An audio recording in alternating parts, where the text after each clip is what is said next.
네, 오늘은 창세기 1장 14절부터 23절까지 오늘 말씀을 통해서 가만히 있어 라는 제목을 가지고 오늘 말씀을 살펴보도록 하겠습니다. 제가 이제 창조 기사를 지금 살펴보고 있는데, 첫째 날부터 6일 동안 하나님께서 천지와 만물을 창조하시고 안식하시네요. 그 내용이 창세기 1장 1절부터 2장 3절까지 내용이라고 했습니다. 그래서 지난 시간에 이것을 첫 창조의 일이다 이렇게 말했습니다. 첫 창조, 창조의 일이다. 굳이 일이라는 말을 쓰는 데는 그만한 이유가 있습니다. 이게 하나님의 일이라는 것을 강조하기 위해서 지금 일이라는 것을 제가 붙였습니다. 자, 근데 첫 창조일에서 중요한 것은 바로 아담에게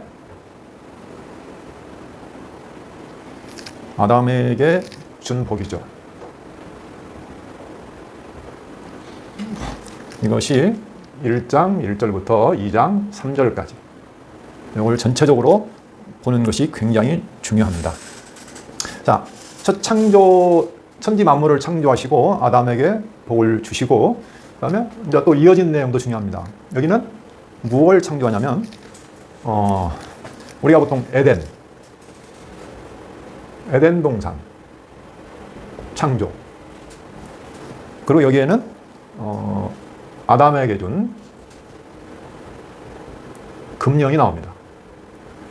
굉장히 지금 아주 논리적인 구조로 되어 있습니다. 자, 처음 하늘과 땅을 창조하시고 만물을 창조하신 후에 하면서 아담에게 복을 주셨습니다. 그리고 또 그 아담에게 에덴 동산을 창조해 주시고 아담에게 다시 금령을 주셨습니다.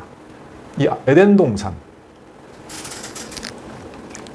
꿈의 낙원, 보통 이제 그렇게 생각을 합니다. 거기에는 물도 풍성하고 보석도 많고 하나님과 함께 거닐기도 하고 그런 곳인데, 이사야서 51장 3절에 보시면 그게 뭐라고 표현되냐면 이렇게 표현되어 있습니다. 여호와의 동산. 같은 말이죠. 같은 말인데 여기 여호와가 앞에 들어가 있습니다. 여호와께서 만드신, 여호와께서 만들어주신 동산이다. 그래서 이게 바로 하나님의 영원한 계획을 지금 어떠한 원시적인 형태지만 모형적으로 지금 보여주신다는 거죠. 우리는 그것을 마지막 새하늘과 새 땅을 창조하는 내용, 첫 창조가 아니고 새하늘과 새 땅을 창조하시고 거기에 생명수 강가에서 생명나무 열매를 먹으며 하나님과 함께 거하며 얼굴을 보며 그분을 섬기며 세세토록 왕노릇하는 모습으로 마지막 계시록 22장 1절에 5절에서 보면 마지막에 나옵니다. 그러니까 이게 지금 창세기 처음 부분이 마지막 계시록 마지막 장의 모습하고 똑같은 거예요. 그래서 이 안에 하나님의 원대한 비밀, 뜻과 계획이 그 안에 숨어져 있구나라는 것을 알 수가 있는 거죠. 그래서 저희가 지금 천지와 만물을 창조하시는 하나님의 일, 사역을 저희가 지금 공부하고 있습니다. 이걸 사실 한꺼번에 쭉 봐야 전체적인 맥락이 이해가 되는데, 지난 시간에 설명을 하다 보니 좀 많이 나눠져서 좀 어려움이 있었습니다. 그래서 지난 시간에는 저희가 첫날부터 좀 다시 보시면, 자, 첫째 날에는 천지를 창조하시니라 하고 땅에 대해서 말하고 있다고 했습니다. 자, 땅. 여기서 하늘은 언급이 안 돼요. 하나님이 계신 영원한 곳이에요. 땅이 지금 핵심으로 등장하는데, 땅이 여기서 혼돈하고 공허하며 흑암이 깊음 위에 있다. 이렇게 상태를 좀 설명을 했습니다. 자, 이게 중요하다고 지난 시간에도 말을 했습니다. 근데 여기에 뭐가 딱 등장하냐면 빛이 등장합니다. 빛이 오면 당연히 어두움이 나타나죠. 빛과 어둠이 나누게 되는데, 그래서 첫날은 바로 빛과 어둠이 나눠지고 빛을 낮이라 어둠을 밤이라 칭하시니라 이렇게 말을 했습니다. 하나님이 지금 우리가 보는 빛은 아니죠. 신령한 빛입니다. 그래서 태양빛이 아니고 하나님이 보이지 않은 신령한 빛, 이것은 바로 참빛, 세상을 비추실, 빛으로 오실 참빛으로 오신 예수 그리스도를 예표한다라고 배웠습니다. 예수님이 오셔서 무슨 일을 하시느냐? 빛과 어둠을 나누십니다. 그러니까 지금 여기 혼돈, 공허, 흑암인데요. 여기에서 혼돈 상태, 여기 빛이 나오네요. 캄캄한 어둠, 깊은 물, 거기에 빛이 비친 겁니다. 생명의 빛이죠. 그렇게 해서 빛을 통해서 생명을 주신다는 거. 이게 창조거든요. 자, 그래서 예수님께서 고린도후서 4장 6절에 보시면 참빛으로 오셔서 하나님을 아는 빛을 복음의 빛, 하나님을 아는 빛을 우리로 하여금 주시는 거죠. 사실 하나님을 아는 것이 곧 생명이니까. 자, 둘째 날은 이제 물. 자, 둘째 날은 이 물은 여기 나와 있는 이 흑암의 깊은 물입니다. 이게 사실 땅이 물이에요. 물로 덮여 있거든요.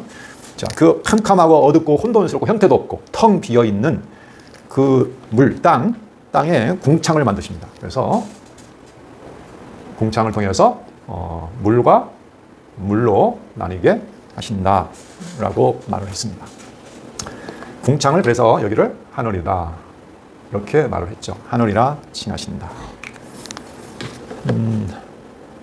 물과 윗물과 아랫물로 나뉘어서 궁창을 지난번에 설명을 좀 했습니다. 궁창이 무엇이냐? 궁창은 하늘이고 거기는 영원한 그 네 생물이 있었는데 에스겔에서 보면 네 생물 위에 수정같이 맑은 수정 같은 궁창이 있었고 거기에 하나님의 영광의 보좌가 있었고 거기에 인자 같은 이가 앉아 계신다. 그렇죠? 다시 말하면 궁창은 영원한 하나님이 거하시는 곳, 임재하시는 영광의 장소를 상징하고 있습니다. 그 하나님이 인자가 오심으로 말미암아 또 뭔가를 윗물과 아랫물로 나누는 거죠. 자, 그러니까 이게 혼돈 섞여 있는 것을 어떻게 하냐면요, 하나님께서 창조라는 것이 분리입니다. 분리. 막 섞여 있으면 질서도 없고 그렇죠. 아무것도 없는 상태. 텅 비어 있고 완전히 뒤덮여 있는 상태. 그런 상태에서 뭔가를 지금 차근차근 분리해내는 거죠. 그러니까 창조라는 것은 다시 말하면 분리해서 구별하는 것이다. 우리가 이걸 뭐라고 하냐면 구별 또는 거룩. 그렇죠? 네. 하나님께서 이스라엘 백성을 어디에서? 애굽에서 종로로 타는 죄 속에서 끄집어내시죠. 예, 분리해내십니다. 그렇죠? 예. 창조라는 것은 이 과정이에요. 그래서 우상만 섬기던, 하나님을 모르고 우상을 섬기며 살던 그들을 하나님의 백성으로, 참 신 되신 여호와를 아는 백성으로서 지금 분리해내시는 거죠. 거룩하게. 그게 바로 창조인 거죠. 신명기 10장 14절 한번 볼까요? 신명기 10장 14절 여기 보시면 모든 하늘의 하늘과 땅과 그 위의 만물은, 거기 보니까 하늘이 나와 있죠. 하늘과 모든 하늘의 하늘과, 지금 하늘이 몇 개 나왔습니까? 3개나 나왔어요. 하늘과 모든 하늘의 하늘과 땅과 그 위의 만물은 본래 내 하나님 여호와께 속한 것이로되 여호와께서 오직 내 조상들을 기뻐하시고 그들을 사랑하사 그들의 후손인 너희를 만민 중에서 택하셨음이 오늘과 같으니라. 그래서 여기서 보면 하늘이 단순히 딱 궁창 하늘만 있는 게 아니고 그 위에 하늘. 그래서 시편에 보면 하늘 위에 하늘 이렇게 해서 여러 가지 하늘을 많이 언급합니다. 찾아보면 되겠지만 단순히 여기는 지금 우리는 알 수 없지만 더 높은 하나님이 계시는 영원한 하나님 그 나라를 말하고 있는 거죠. 그래서 모든 것이 지금 누구냐면 하나님이 지으시고 하나님 거예요. 그렇죠. 천지 만물이 다 하나님의 거예요.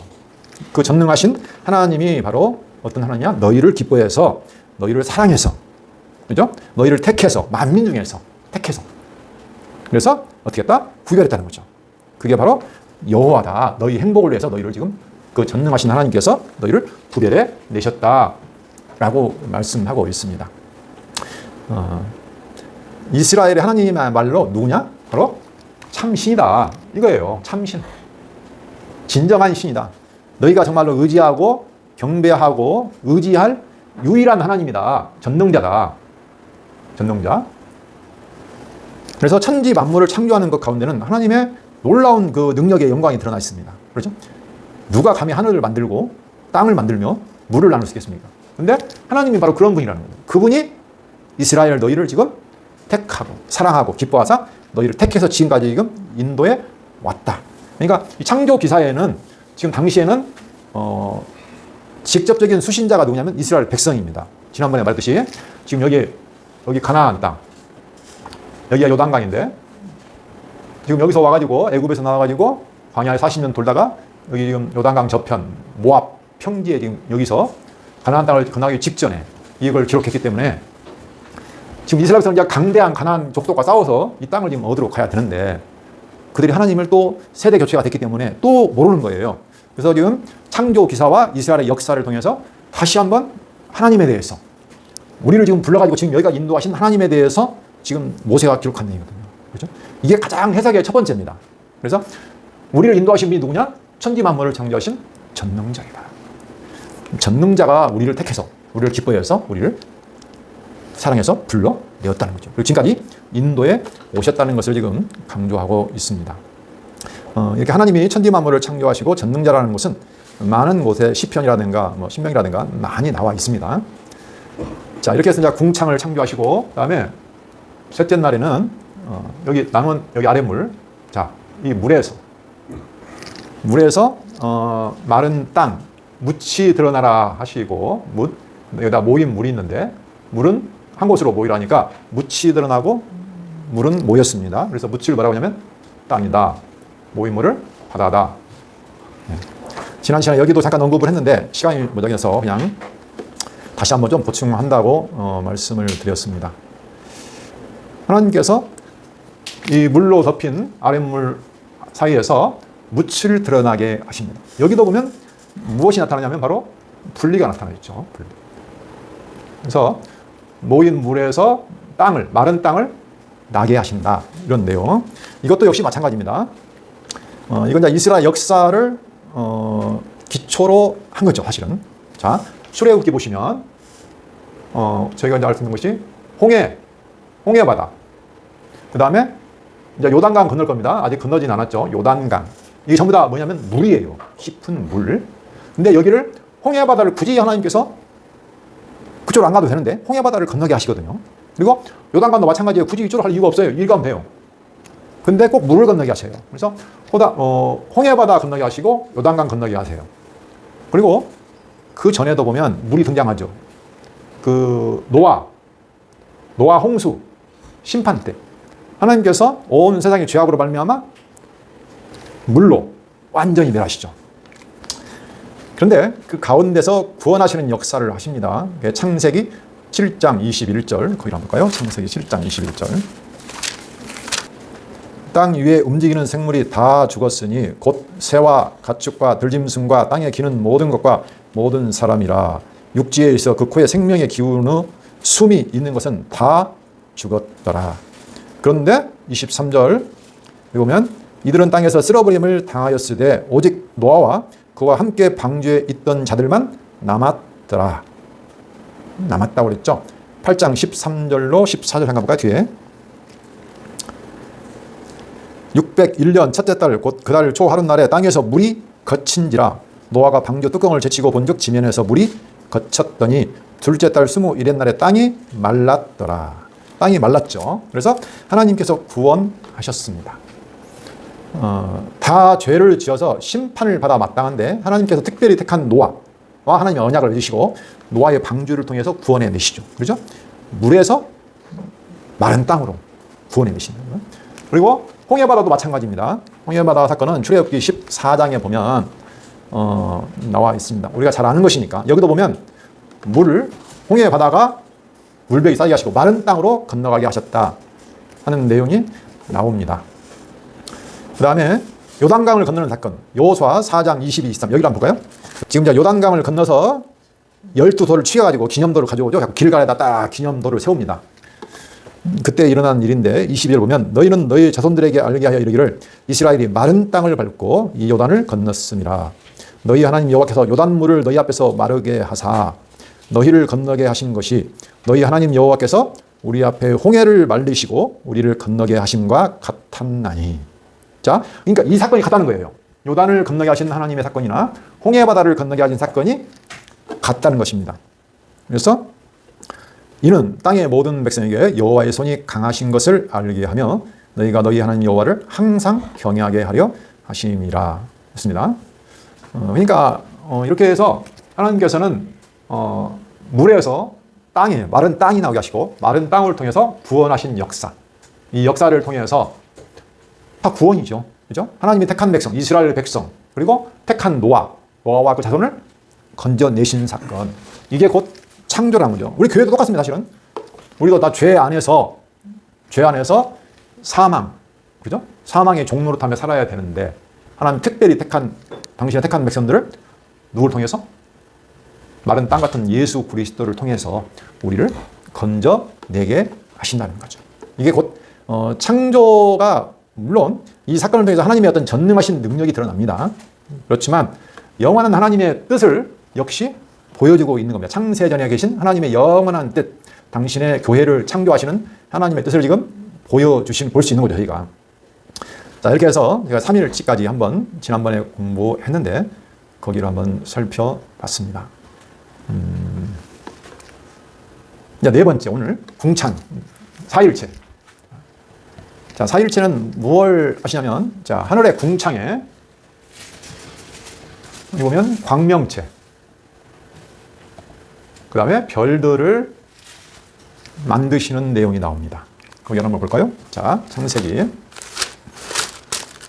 14절. 하나님이 이루시되 하늘의 궁창에 광명체들이 있어 낮과 밤을 나누게 하시고 그것들로 징조와 계절과 날과 해를 이루게 하라.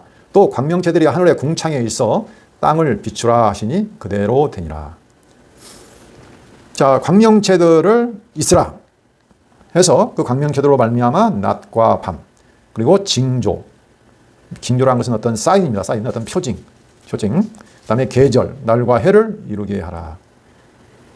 또 하늘의 광명체들이 있어서 땅을 비추라 했더니 그대로 되었다 그랬습니다. 그리고 큰 광명체는 낮을, 작은 광명체는 밤을 주관하게 하시고 또 별들을 만들어서 하늘의 궁창에 두어 땅을 비추게 하시고 낮과 밤을 주관하게 하시고 빛과 어둠을 나누게 하셨다. 여기 보시면 두 가지가 혼재해 있습니다. 자, 이걸 통해서 뭘 하십니까? 1번, 땅을 비추죠.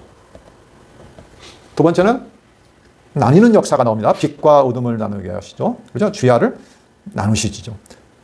낮과 밤 주관하게 하시고 나뉘는 역사까지. 빛이 있으면 당연히 나뉘는 역사가 생기잖아요. 그래서 이 부분은 그럼 무엇이냐? 이걸 좀 생각을 해봐야 됩니다. 하나님께서 지금까지는 첫째 날, 둘째 날, 셋째 날까지는 뭘 하셨냐면 매겁성부터 틀 또는 기초를 놓으셨다 라고 생각할 수 있습니다. 터나 기초를 놓으셨는데 보시면 어떤 물건이 들어가 있는 건 아니잖아요. 그렇죠? 어떤 뭐 하늘, 땅, 궁창, 이렇게 바닥, 뭔가 어떤 기초를 놓는 거잖아요. 그게 어디 나오냐면 시편 104편 5절 한번 볼까요? 시편 104편 5절 보면, 자, 이건 이제 찬송인데 104편 1절을 볼까요? 내 영혼아 여호와를 송축하라. 여호와 나의 하나님이여 주는 심히 위대하시며 존귀와 권위로 옷 입으셨나이다. 지금 하나님의 위대하심과 존귀와 권위를 지금 표현하고 있죠. 그래서 주께서 옷을 입은 같이 빛을 입으시며 하늘을 휘장같이 치시며, 지금 창조 사역을 설명하고 있습니다. 빛, 하늘, 휘장같이 치시며 물에 자기 누각의 들보를 얹으시며 구름으로 자기 수레를 삼으시고 바람 날개로 다니시며 바람을 자기 사신으로 삼으시고 불꽃으로 자기 사역자를 삼으시며 땅에 기초를 놓으사 영원히 흔들리지 아니하게 하셨나이다. 여기 보면 땅에 기초를 놓으사 영원히 흔들리지 아니하게 하셨나이다 그랬습니다. 예. 이 기초는 흔들리지 아니합니다. 그렇죠? 하늘과 땅, 바다 흔들리지 않아요. 공창. 예. 나중에 또 나오겠지만 그리고 이사야를 보면 약간 의미심장한 내용이 있습니다. 이사야 51장 16절. 이사야는 하나님께 때리시고 싸매시는 여호와 하나님을 계시하는 책인데 이스라엘 백성의 범죄로 말미암아 때리시고 그러나 하나님의 언약으로 말미암아 다시 회복 싸매신다는 내용 중 지금 후반기죠. 이는 자 51장 13절 한번 볼까요? 자, 이제 이스라엘을 회복한다는 내용이에요. 하늘을 펴고 땅의 기초를 정하고 너를 지은 자 여호와를 어찌하여 잊어버렸느냐? 네가 지금 두려워하고 있는데 대적들로 인해서 네가 지금 하나님께 심판받아서 압박받고 지금 막 고통 가운데 있기 때문에 너희들이 지금 굉장히 두려워한다는 거예요. 그런데 하늘을 펴고 땅의 기초를 정하고 너를 지은 자 여호와를 어찌하여 잊어버렸느냐? 너를 멸하려고 준비하는 저 학대자의 분노를 어찌하여 항상 종일 두려워하느냐? 학대자의 분노가 어디 있느냐? 15절 볼까요? 나는 내 하나님 여호와라. 바다를 휘저어서 그 물결을 뒤흔들게 하는 자이니 그의 이름은 만군의 여호와니라. 여기서 전능하신 하나님의 어떤 능력을 지금 계속 말하고 있습니다. 만군의 여호와니라. 내가 내 말을 내 입에 두고 내 손끈으로 너를 덮었나니 이는 내가 하늘을 펴며 땅에 기초를 정하며 시온에게 이르기를 너는 내 백성이라 말하기 위함이니라. 하늘을 베며 땅의 기초를 정하며 시온에게 이르기를 너는 내 백성이라 말하기로 합니다. 천지를 만드시고 뭘 하십니까? 천지 만드신 것이 목적 아니죠. 천지를 만드신 것은 그 전능하신 하나님이 지금 누구를? 시온 이스라엘 백성들을 너는 내 백성이라고 지금 말하기 위해서, 언약을 세우기 위해서 지금 땅의 기초를 정하고 하늘을 펴고 했다는 거죠. 네. 이 자체가 목적이 아니에요. 이걸 통해서 그 하나님이 지금 너를 내 백성으로 삼았다. 네. 그러기 위해서 지금 역사를 지금 진행한다는 것을 알 수 있습니다. 그러니까 이 모든 창조의 역사가 결론은 언약으로 갑니다. 알겠지만 다섯 번째, 네 번째 공경이죠. 네. 언약, 아담에게 언약하는 역사를 가요. 그렇죠? 아담에게 언약하는 거죠. 그걸 통해서 뭐 하려고? 너는 내가 내 백성으로 삼았어. 이걸 지금 하나님께서 보여주시기 위해서, 다시 말하면 언약을, 복을 주시기 위해서, 그걸 통해서 하나님을 내가 너에게 알려주기 위해서 이 역사가 지금 계속 진행되고 있다는 거죠. 물론 전능하신 하나님이 강조되고 있습니다. 하나님이 힘이 없으면 안 되니까. 그렇죠? 이스라엘에게도 마찬가지고 저에게도 마찬가지고 마찬가지죠.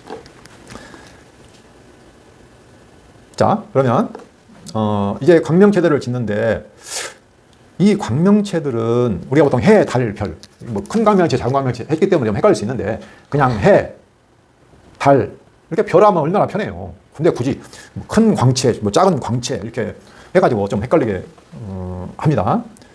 그래서 이제 뭐 다르게 해석하시는 분도 계시긴 한데 일반적으로는 해, 달, 별로 봅니다. 왜냐하면 뒤에 내용을 보시면 낮, 밤, 주간하고 이렇게 그런 걸 보면 알 수 있죠. 그래서 제가 좀 찾아봤는데 이 의미가 무엇이냐는 거예요.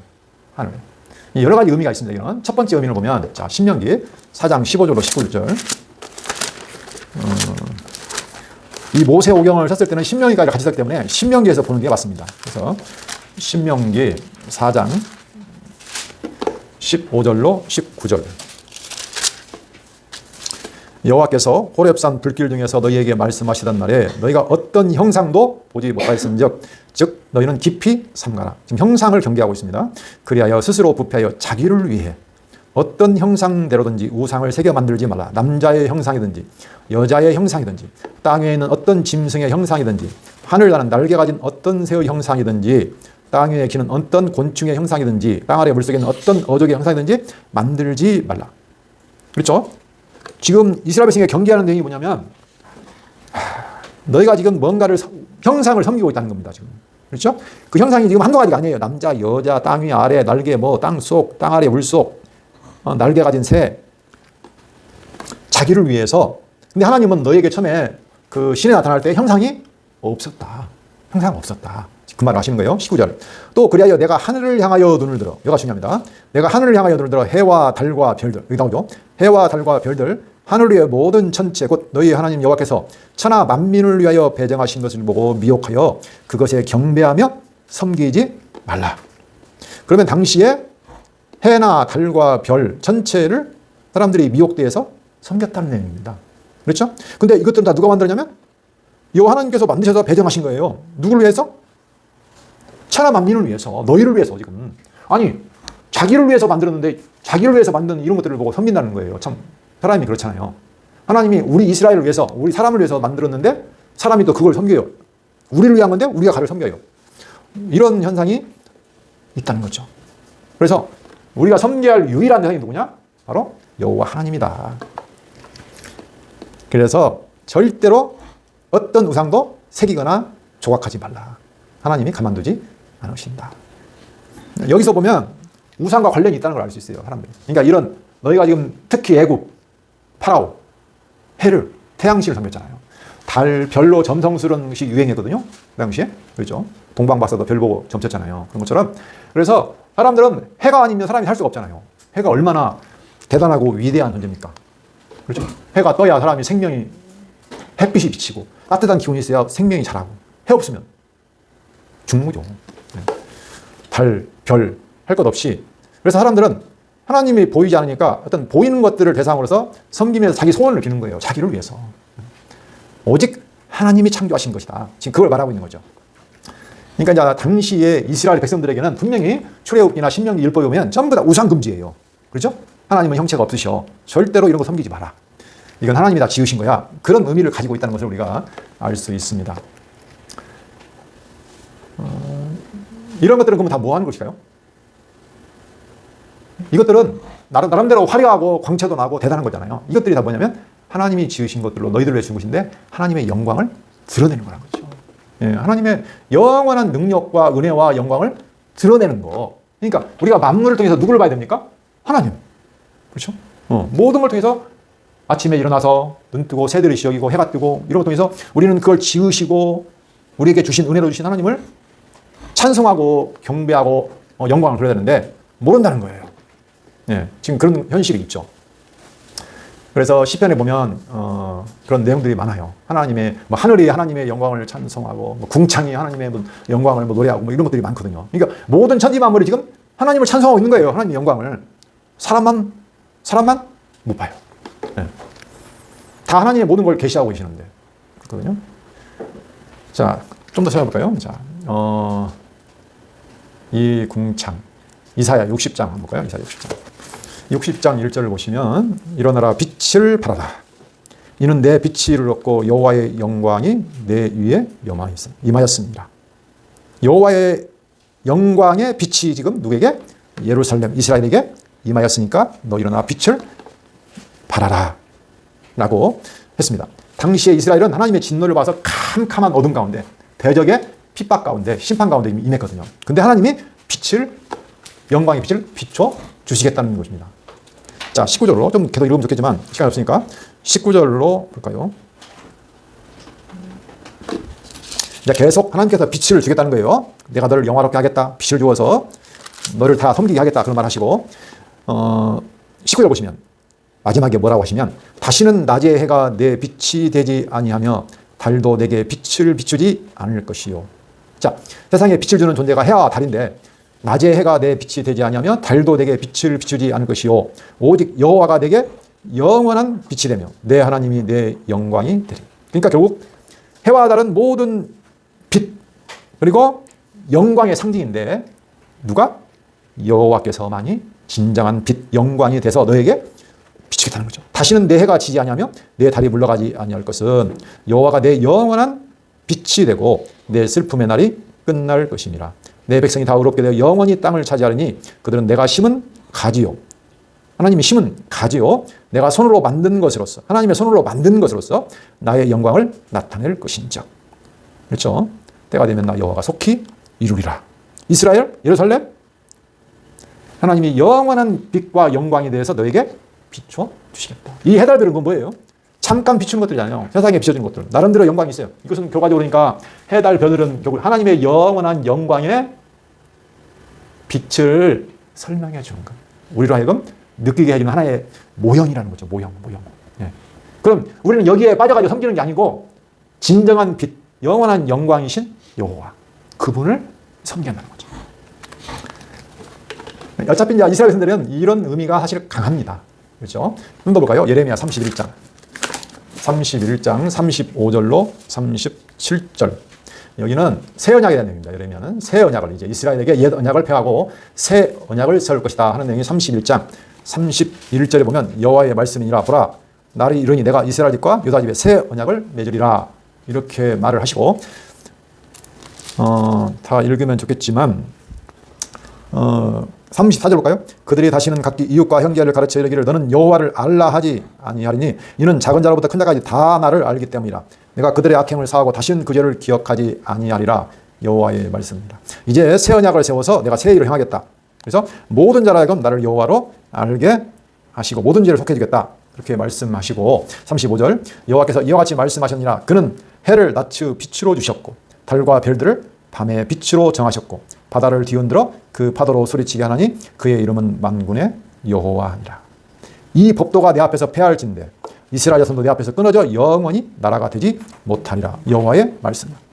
이건 하나님이 정하신 법도예요. 해와 달을 통해서 낮과 밤을 비추게 하시고 바다를 만들어서 파도치게 하시는 그 하나님의 그 영원한 섭리, 그것이 변함이 없다는 거예요. 절대.